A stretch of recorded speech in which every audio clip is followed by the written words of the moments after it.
আসসালামু আলাইকুম। আইগেস ইউনাইটেড সকালের খবরে আমন্ত্রণ জানাচ্ছি আমি নার্গিস মজিদ লিমা।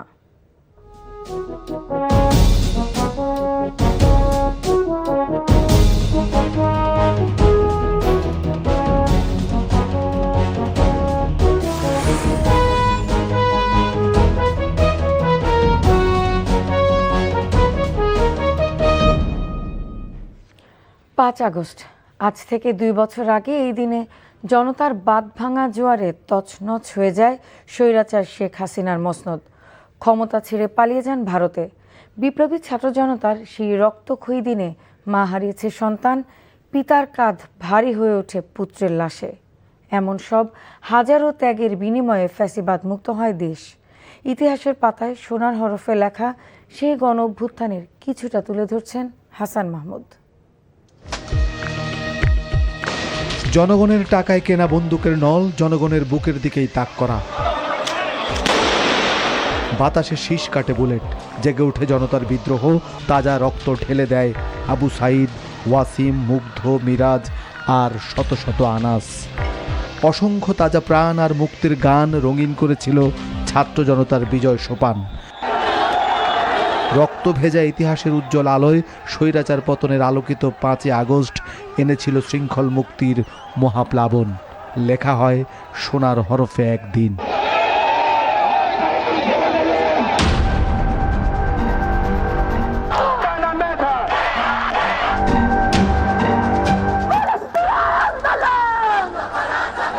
দু 2024-5 জুন হাইকোর্ট 2018 সালে সরকারি চাকুরিতে কোটা বাতিলের সরকারি সিদ্ধান্তকে অবৈধ ঘোষণা করলে 6 জুন রাজপথে নামে শিক্ষার্থীরা। দিনে দিনে বাড়তে থাকে আন্দোলনের দায় আর দেনার পরিসর। জুন শেষে রক্তলাল জুলাইয়ে লেখা হয় এক মহাসংগ্রাম। সামনে আসছে ফাগুন, আমরা হব দ্বিগুণ। সামনে আসছে ফাগুন, আমরা হব দ্বিগুণ। বাংলা ব্লকেড, দ্রোহযাত্রা, কমপ্লিট শাটডাউন, কফিন মিছিল, রিমেম্বারিং আওয়ার হিরোজের মতো একটি অধ্যায় অতিক্রান্ত হয় স্বৈরাচারের কারফিউ ভেঙে তরতাজা জীবনের দামে।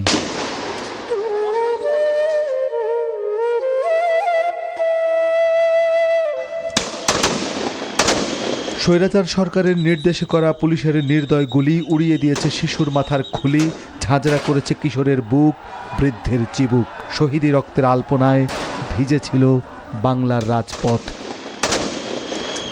বহু রক্তের বিনিময়ে ঘাত প্রতিঘাতে স্বৈরাচার পতনের এক দফা নিয়ে হাজির হয় 2024-এর 5 আগস্ট সোমবার সকাল। একদিকে গণ আন্দোলনের মার্চ টু ঢাকা কর্মসূচি, অন্যদিকে অনির্দিষ্টকালের কারফিউ। বেলা 11টার পর এক দফা দাবিতে অলি গলি রাজপথে নামে মানুষের ঢল। আশুলিয়ায় শিক্ষার্থী হত্যার পর পুড়িয়ে ফেলা হয় লাশ। দেশে একটা ক্রান্তিকাল চলছে। মাননীয় প্রধানমন্ত্রী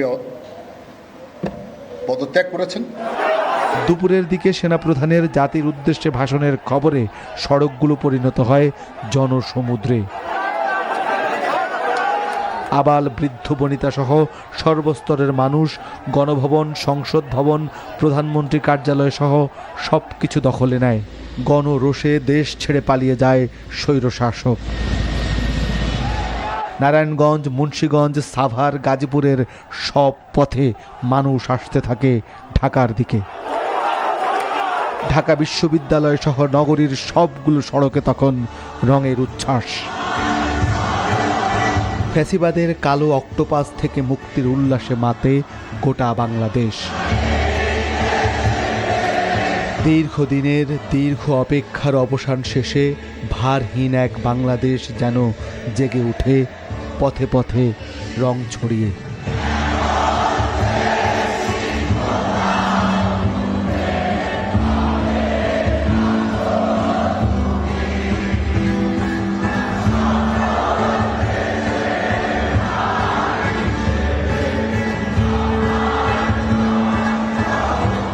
হাসান মাহমুদ, এনটিভি নিউজ, ঢাকা। জুলাই গণ অভ্যুত্থানের দিনে অভ্যুত্থান স্মৃতি জাদুঘর উদ্বোধন করলেন প্রধানমন্ত্রী তারেক রহমান। গণভবন থেকে 24-এর 5 আগস্টের পর জাদুঘরে পরিণত হওয়া জুলাই গণ অভ্যুত্থান স্মৃতি জাদুঘরটি উদ্বোধন করেন তিনি। উদ্বোধন শেষে ফাতেহা পাঠ ও মোনাজাত করেন প্রধানমন্ত্রী তারেক রহমান জুলাই শহীদ আহত দেশ ও জাতির কল্যাণে। উদ্বোধনকালে প্রধানমন্ত্রীর সাথে ছিলেন অন্তর্বর্তী সরকারের সাবেক প্রধান উপদেষ্টা অধ্যাপক মোহাম্মদ ইউনূস ও রাষ্ট্রীয় গুরুত্বপূর্ণ ব্যক্তিরা। পরে জুলাই গণ অভ্যুত্থান স্মৃতি জাদুঘর পরিদর্শন করেন প্রধানমন্ত্রী।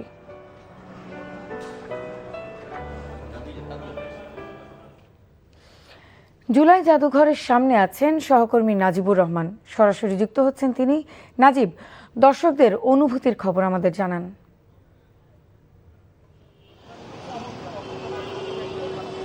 লিমা, বহু প্রতীক্ষার পর কিন্তু জুলাই অভ্যুত্থান স্মৃতি জাদুঘর আজ থেকে উদ্বোধন করা হয়েছে এবং আগামীকাল থেকেই কিন্তু জনসাধারণের জন্য তা উন্মুক্ত করা হবে।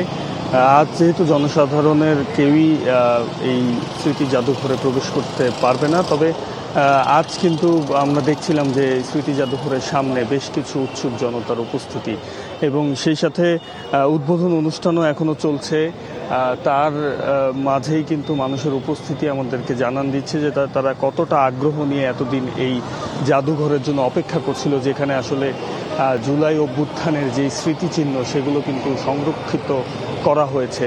সেই সাথে 17 বছর আওয়ামী লীগ আমলের যেই গুম খুন নৃশংসতা হয়েছে তারও কিছু স্মৃতিচিহ্ন এই জাদুঘরে ঠাঁই পেয়েছে, যেটি অন্তর্বর্তী সরকার দায়িত্ব নেওয়ার পর এই জাদুঘরটি নির্মাণের কাজ শুরু করেছিল এবং সেটি প্রায় 1.5 বছর পর কিন্তু আজ উদ্বোধন করেছেন প্রধানমন্ত্রী তারেক রহমান। উদ্বোধনের পর কাল থেকে যেহেতু জনসাধারণ এখানে প্রবেশ করতে পারবেন, তখন হয়তো আমরা জানতে পারবো তাদের অনুভূতির কথা।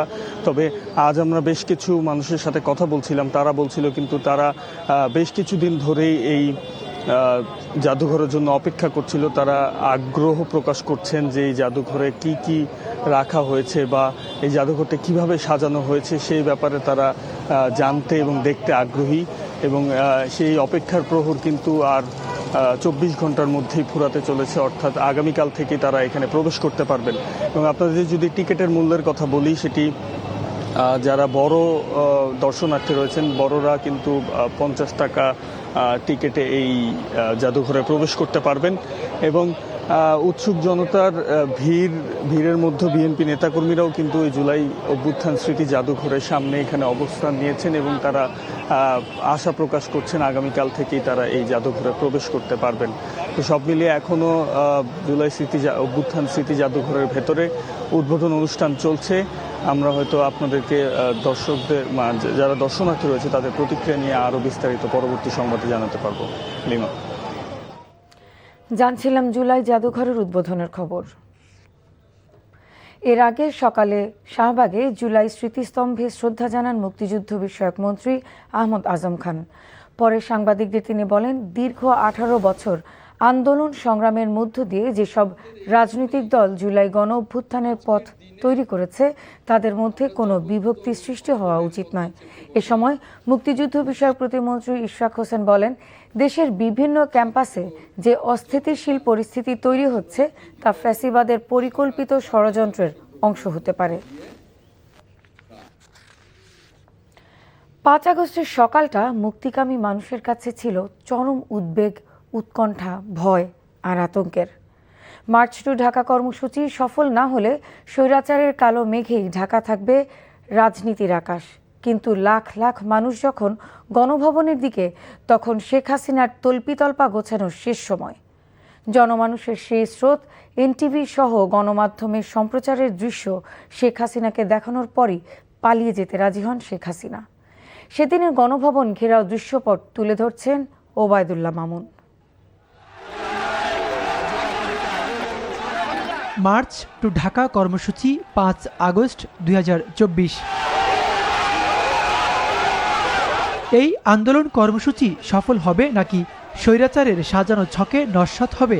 হাজারো প্রাণের বিনিময়ে এগিয়ে যাওয়া শেখ হাসিনা পতনের এক দফা কর্মসূচি। এমন উদ্বেগ, উৎকণ্ঠা, ভয় আর আতঙ্ক দিয়ে শুরু হয়েছিল সেদিনের ভোর। তবে সূর্যের আলোরশ্মি যতই তেজ ছড়াতে থাকে, ততই চারদিক থেকে গণমাধ্যমের কর্মীদের কাছে খবর আসতে থাকে মানুষ রাস্তায় নামছে। উত্তরা, যাত্রাবাড়ি, গাবতলী, বাড্ডা, রামপুরা, চানখারপুল মানুষ জেগে উঠেছে।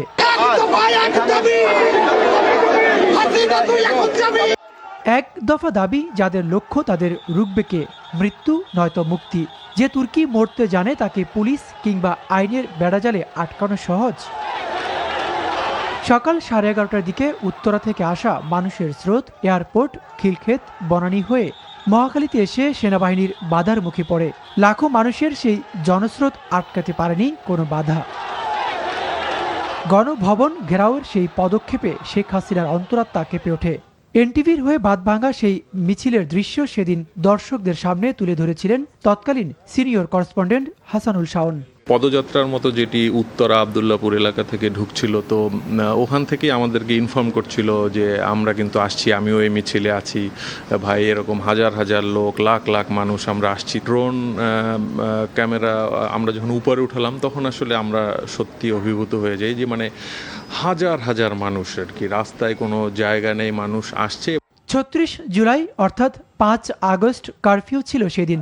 দুপুর ১টার দিকে ইস্ট ওয়েস্ট ইউনিভার্সিটি ও রামপুরা বনশ্রী সড়কে হঠাৎ করে নেমে আসে লাখো মানুষের মিছিল। আরেকটি টিভি চ্যানেলের সংবাদকর্মী জানালেন, অস্ত্রে সজ্জিত আইনশৃঙ্খলা বাহিনীর সাথে ব্যাপক সংঘর্ষ হয় নিরস্ত্র ছাত্র জনতার। বনশ্রী থেকে যে রাস্তাটা রামপুরা ব্রিজে কানেক্টেড হয়েছে, সেই রাস্তাটিতে ভীমরুলের মতো ছাত্ররা বা সাধারণ আন্দোলনকারীরা তারা রাস্তায় নেমে এলো। তখন সেনাবাহিনী ব্যারিকেড খুলে দিচ্ছে। তা আমি দূর থেকে দেখে বুঝলাম কিছু একটা ঘটছে। সমস্ত বাধার পাহাড় ডিঙিয়ে মৃত্যু ভয়কে উপেক্ষা করে দৃপ্ত পায়ে হেঁটে চলা সব মানুষ মিলিত হন এক মোহনায়। বিজয় সরণি, মানিকমি এভিনিউ, আসাদ গেট, আগারগাঁও হয়ে গণভবন। জনরোষ থেকে বাঁচতে পালিয়ে যান শেখ হাসিনা। শেখ হাসিনা ও তার পরিবারের সদস্যরা পালিয়ে বাঁচলেও রাজনৈতিক মৃত্যু হয় আওয়ামী লীগ ও তার সরকারের, যা রাজনীতির ইতিহাসে বিরল। এই ঘটনা আসলে আমাদেরকে বুঝিয়ে দেয় সেটি হচ্ছে যে কোনো ধরনের স্বৈরাচারী যে আচরণ তা যদি থাকে এবং তার এগেনস্টে যদি ছাত্র জনতা ঐক্যবদ্ধ হয়, তাহলে যত বড় শক্তিশালী হোক না কেন স্বৈরাচার, তাদের পতন অনিবার্য। কিন্তু সেই মুক্তির স্বাদ দীর্ঘায়িত হয়নি রাজনৈতিক দলগুলোর অনৈক্যর কারণে। কাঙ্ক্ষিত গন্তব্যে পৌঁছাতে পারেনি জুলাই গণ অভ্যুত্থান। আমরা কি 2 বছর পরে সেই কাঠামো নির্মাণ করতে পেরেছি, অথবা আমরা কি শুরু করতে পেরেছি কিনা, এটি একটি বড় প্রশ্ন। আমরা দেখি যে যারা রাজনীতিতে বড় বড় যারা স্টেক হোল্ডার, তাদের মধ্যে বিভিন্ন রকমের দ্বিমত আমরা দেখতে পাই। এই দ্বিমতের ফলে যেটি হচ্ছে যে ওই স্পিরিটটাকেই কিন্তু এখন একটা প্রশ্নের মধ্যে পড়ে যাচ্ছে। গণভবন এখন আর ক্ষমতার নয়, এটি এখন জনতার জাদুঘর। Obaidullah Mamun, NTV news, Dhaka. দেশ ছেড়ে স্বৈরাচার পালানোর মুহূর্তেই বিজয়ের উল্লাসে ফেটে পড়ে পুরো দেশ। মাতৃভূমি অথবা মৃত্যু, এই প্রত্যয় সকাল থেকে রাজপথে থাকা হাজারো মানুষ সেদিন দেখেছিল কাঙ্ক্ষিত বিজয়। রাজপথে কেউ অশ্রুসিক্ত হয়ে, কেউ বা সেজদায় অবনত হয়ে শুকরিয়া জ্ঞাপন করেছিলেন। শাহাদাত শুভ্রর রিপোর্ট।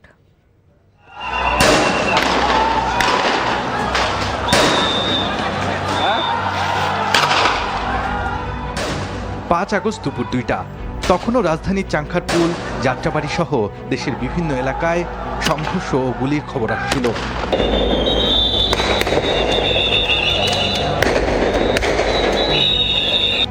ভাইয়ের লাশ কাঁধে নিয়ে মিছিল দিতে ভয় পায়নি যে বোন, সেও তখনও রাজপথে।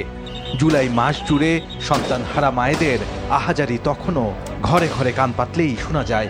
ঠিক তখনই গণভবনে লেখা হচ্ছিল বিজয়ের দলিল।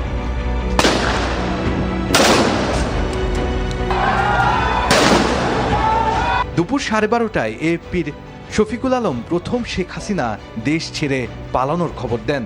এরপরেই দেশীয় আন্তর্জাতিক সংবাদ মাধ্যমে ভেসে আসে ব্রেকিং নিউজ, বাংলাদেশের প্রধানমন্ত্রী শেখ হাসিনা পদত্যাগ করে দেশ ছেড়েছেন। ফোন দিয়েছি গণভবনে, তখন আমার যিনি সোর্স, খুবই হাই সোর্স, সে বললো যে উনি তো চলে গেছে। আমি স্তম্ভিত হয়ে গেলাম। তারপর আবার ফোন দিলাম, ওই একটু রেখে আবার ফোন দিলাম, যে তখন উনি আমার ডিটেলসটা দিলেন।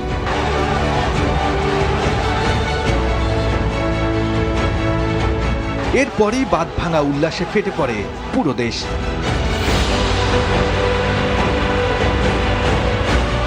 মুহূর্তে রাজধানীর সড়কগুলোতে মানুষের ঢলে ভরে যায়। কারণ বাজার থেকে কেন্দ্রীয় শহীদ মিনার, সারা দেশে বিজয় মিছিল বের হয়।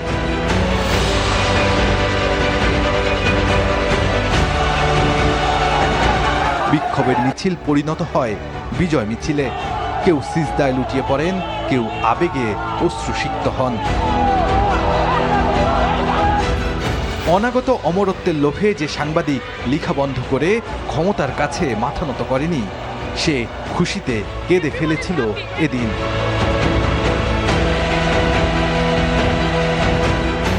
ক্ষমতার সাথে আতাত না করে রাজপথে মৃত্যুর পথ বেছে নিয়েছিল যে বুদ্ধিজীবী, সেও হাসিনা মুক্ত দেশ দেখে বিস্মিত হয়েছিলেন। তারা যখন গুলি করতে যখন তারা বিরত হলেন, তারা অস্বীকার করলেন, এটাই শেখ হাসিনার পতনের প্রধান কারণ। এরপরই সেনাবাহিনী শেখ হাসিনাকে কলকাতায় বা ভারতে পাঠিয়ে দিতে বাধ্য হয়েছে। ফলে আমার দিক থেকে আমার মধ্যে এক ধরনের উল্লাস কাজ করেছে।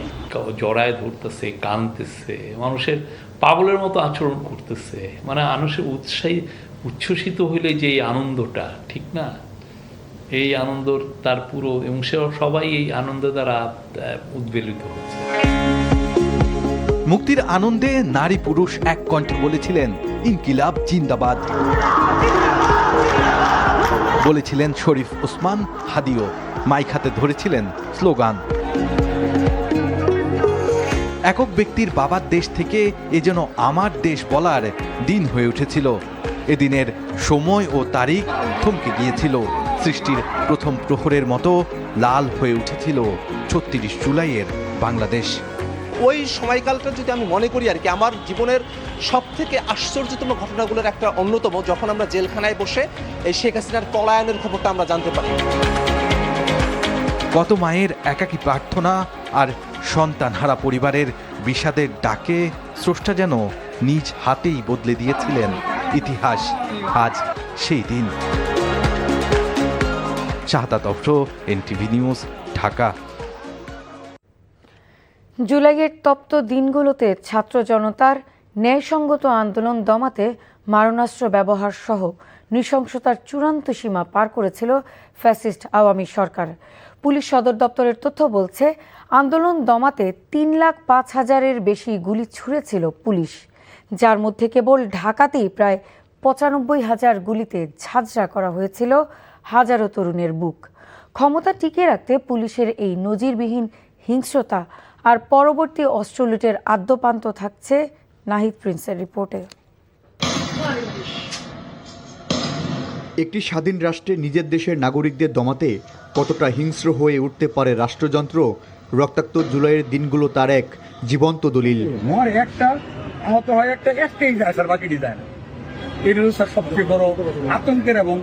সাভারের রাস্তায় পুলিশের সাজোয়া যান থেকে শিক্ষার্থী ইয়ামিনের দেহ যেভাবে ছুঁড়ে ফেলা হয়েছিল, কিংবা আকাশ থেকে হেলিকপ্টার দিয়ে যেভাবে ঝাঁঝরা করে দেয়া হয়েছিল, তা যেন কোনো যুদ্ধক্ষেত্রকেও হার মানায়। ফ্যাসিস্ট সরকারের নির্দেশে পুলিশ সেদিন কোনো নিয়মনীতির তোয়াক্কা না করে মারণাস্ত্রের ট্রিগার চেপেছিল ছাত্র জনতার বুকে। বিভিন্ন গণমাধ্যমের তথ্য বলছে, বুলেটের সেই তাণ্ডবে ১৬ জুলাই থেকে ৫ আগস্ট পর্যন্ত, অর্থাৎ ২১ দিনে রাজধানীর বিভিন্ন এলাকায় নিহত হয়েছেন ৪২৬ জন, যার মধ্যে সবচেয়ে বেশি রক্ত ঝরেছে রাজধানীর প্রবেশদ্বার যাত্রাবাড়িতে। জুলাইয়ের শুরু থেকে সেখানে প্রাণ হারিয়েছে ১১৭ জন। এছাড়া পুলিশি বর্বরতার চিত্রে উত্তরায় ৭০, মিরপুরে ৬২ এবং মোহাম্মদপুরে ৪৩ জনের বুক ঝাঁঝরা করেছে বুলেট। ফ্যাসিবাদী এই হিংস্রতা শুধু রাজপথেই সীমাবদ্ধ ছিল না। পুলিশের দূরপাল্লার স্নাইপার ও বুলেটের হাত থেকে রেহাই পাননি ঘরের ভেতরের মানুষ কিংবা অবুঝ শিশুরাও। কেবল নিজের বাসার বারান্দা ও ছাদে দাঁড়িয়ে বুলেটের শিকার হয়েছেন ১০ জন নারী। আর জানালা দিয়ে আসা গুলিতে ঘরের ভেতরেই প্রাণ হারিয়েছে অন্তত ৯২ নিষ্পাপ শিশু কিশোর। এছাড়াও ঢাকার বাইরে সাভার, চট্টগ্রাম, নরসিংদী, ফেনী ও রংপুরে ছাত্র জনতার আন্দোলন দমাতে হিংস্রাত্মক আচরণ করে পুলিশ। ১৮ জুলাই থেকে ২০ জুলাই আর ৪ ও ৫ আগস্ট, অর্থাৎ এই ৫ দিনেই হত্যা করা হয় ৭৪৭ জন আন্দোলনকারীকে। যাদেরকে সে সময় হত্যা করা হয়েছিল তাদের বেশিরভাগেরই গুলি লেগেছিল বুকে, পিঠে ও মাথায়। ৫ আগস্ট শেখ হাসিনার পতনের পর ক্ষুব্ধ জনতা ও সুযোগ সন্ধানীদের ক্ষোভ আছড়ে পড়ে পুলিশের ওপর। দেশের ৬০০-র অধিক থানা ও পুলিশি স্থাপনায় হামলার পর অরক্ষিত হয়ে পড়ে সরকারি অস্ত্রাগার। ২ দিনে বিভিন্ন চক্র লুট করে নিয়ে যায় ৫,৮১৮টি আগ্নেয়াস্ত্র। পরবর্তীতে যৌথ বাহিনীর সাঁড়াশি অভিযানে সিংহভাগ অস্ত্র উদ্ধার হলেও এখনও উদ্ধার করতে পারেনি অনেক আগ্নেয়াস্ত্র। তাই ফ্যাসিবাদ মুক্ত নতুন বাংলাদেশে নাগরিকদের নিরাপত্তা নিশ্চিত করতে এই অবৈধ অস্ত্রর চোরাগুপ্তার ব্যবহার পুরোপুরি বন্ধ করাই এখন সময়ের সবচেয়ে বড় দাবি। Nahid Prince, NTV news, Dhaka. বিভিন্ন ক্যাম্পাসে নেতাকর্মীদের উপর হামলার অভিযোগ ও জুলাই অভ্যুত্থানের 2 বছর পূর্তিতে রাজু ভাস্কর্যের সামনে চলছে ছাত্র শিবিরের গণজামায়াত। সেখান থেকে সরাসরি জানাচ্ছেন সহকর্মী জুবায়ের প্রধান। জুবায়ের, ছাত্র গণজামায়াত কি শুরু হয়েছে? কি বলছেন বক্তারা?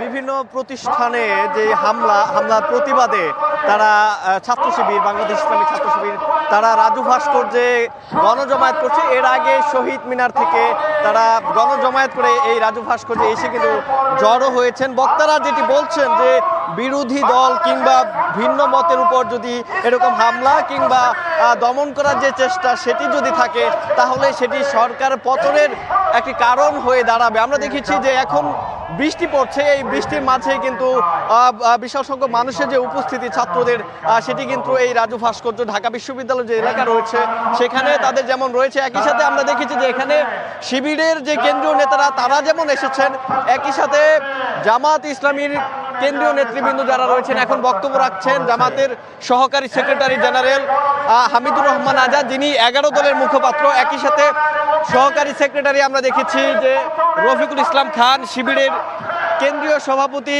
যিনি এসেছেন রয়েছেন এখানে, এবং আমরা এখানে জামাত এবং শিবিরের শীর্ষস্থানীয় নেতৃবৃন্দ যারা রয়েছেন তারা কিন্তু এই মুহূর্তে বক্তব্য রাখছেন এবং তারা বিভিন্ন প্লেকার্ড এবং ব্যানার হাতে নিয়ে তাদের যে প্রতিবাদ সেটি তাদের পক্ষ থেকে জানানো হচ্ছে। তারা বলছেন যে আধিপত্যবাদ মুক্ত বাংলাদেশ তারা চান, একই সাথে গণহত্যার যে বিচার সেটিও কিন্তু তারা দাবি করছেন। আমরা দেখছি যে হামিদুর রহমান আজাদ যেটি বলছেন যে এরকম হামলা যদি চলমান থাকে সেক্ষেত্রে ছাত্র জনতা ঐক্যবদ্ধভাবে তাদেরকে মোকাবেলা করার যে চেষ্টা সেই ঘোষণা কিন্তু তাদের পক্ষ থেকে জানানো হচ্ছে। আমরা দেখছি যে এখানে ডাকসুর ভিপি সাদিক কায়েম রয়েছেন, জামাতের কেন্দ্রীয় নির্বাহী পরিষদ সদস্য নুরুল ইসলাম বুলবুল রয়েছেন, পটুয়াখালীর সংসদ সদস্য শফিকুল ইসলাম মাসুদ সহ এখানে জামাত এবং ছাত্র শিবিরের শীর্ষস্থানীয় নেতৃবৃন্দ যারা রয়েছেন তাদের উপস্থিতি কিন্তু রয়েছে এবং তারা বলছেন যে এই হামলা এবং সংঘর্ষ যেটি হচ্ছে, অর্থাৎ অস্থিতিশীল যে একটা পরিবেশ তৈরি হচ্ছে ক্যাম্পাসগুলোতে, সেটি নিরসন দ্রুত করতে হবে এবং সরকারকে সেই নিরসনে সরকার যেন ভূমিকা রাখেন সেই আহ্বানও কিন্তু তাদের পক্ষ থেকে জানানো হচ্ছে। তো রাজু ভাস্কর্য থেকে এই ছিল আমার কাছে। খেলার খবর। ফিফা সভাপতি জিয়ান্নি ইনফান্তিনিওকে ঘিরে চলমান রাজনৈতিক সংকট আরও তীব্র হয়েছে। এবার বিশ্ব ফুটবলের সর্বোচ্চ সংস্থার বিরুদ্ধে ব্ল্যাকমেইলের অভিযোগ তুলেছেন সাবেক ফিফা ভাইস প্রেসিডেন্ট ও জর্ডান ফুটবল অ্যাসোসিয়েশনের সভাপতি প্রিন্স আলী বিন আল হুসেইন। মঙ্গলবার সামাজিক যোগাযোগ মাধ্যমে দেওয়া এক বিবৃতিতে তিনি দাবি করেন, ফিফা সভাপতির প্রতি সমর্থন জানালে জর্ডান ফুটবল অ্যাসোসিয়েশনের বিভিন্ন সমস্যার সমাধান সহজ হবে, এমন বার্তা তাকে দেওয়া হয়েছিল, কিন্তু তিনি সেই প্রস্তাব প্রত্যাখ্যান করেছেন। প্রিন্স আলী লিখেছেন, জর্ডানে আমরা নৈতিক মূল্যবোধকে সর্বোচ্চ গুরুত্ব দেই। আগে যেমন ইনফান্তিনোকে সমর্থন করিনি, এখনও করব না। সকালের খবর এটুকুই। এই খবরের ভিডিও সহ আপডেট জানতে ভিজিট করুন এনটিভি অনলাইন www.ntvbd.com। এছাড়াও এনটিভির জনপ্রিয় সব অনুষ্ঠান ও খবরের আপডেট জানতে ভিজিট করুন আমাদের ইউটিউব ও ভেরিফাইড ফেসবুক পেজে। 12টার মধ্যাহ্নের খবর দেখার আমন্ত্রণ রইল। ধন্যবাদ সবাইকে।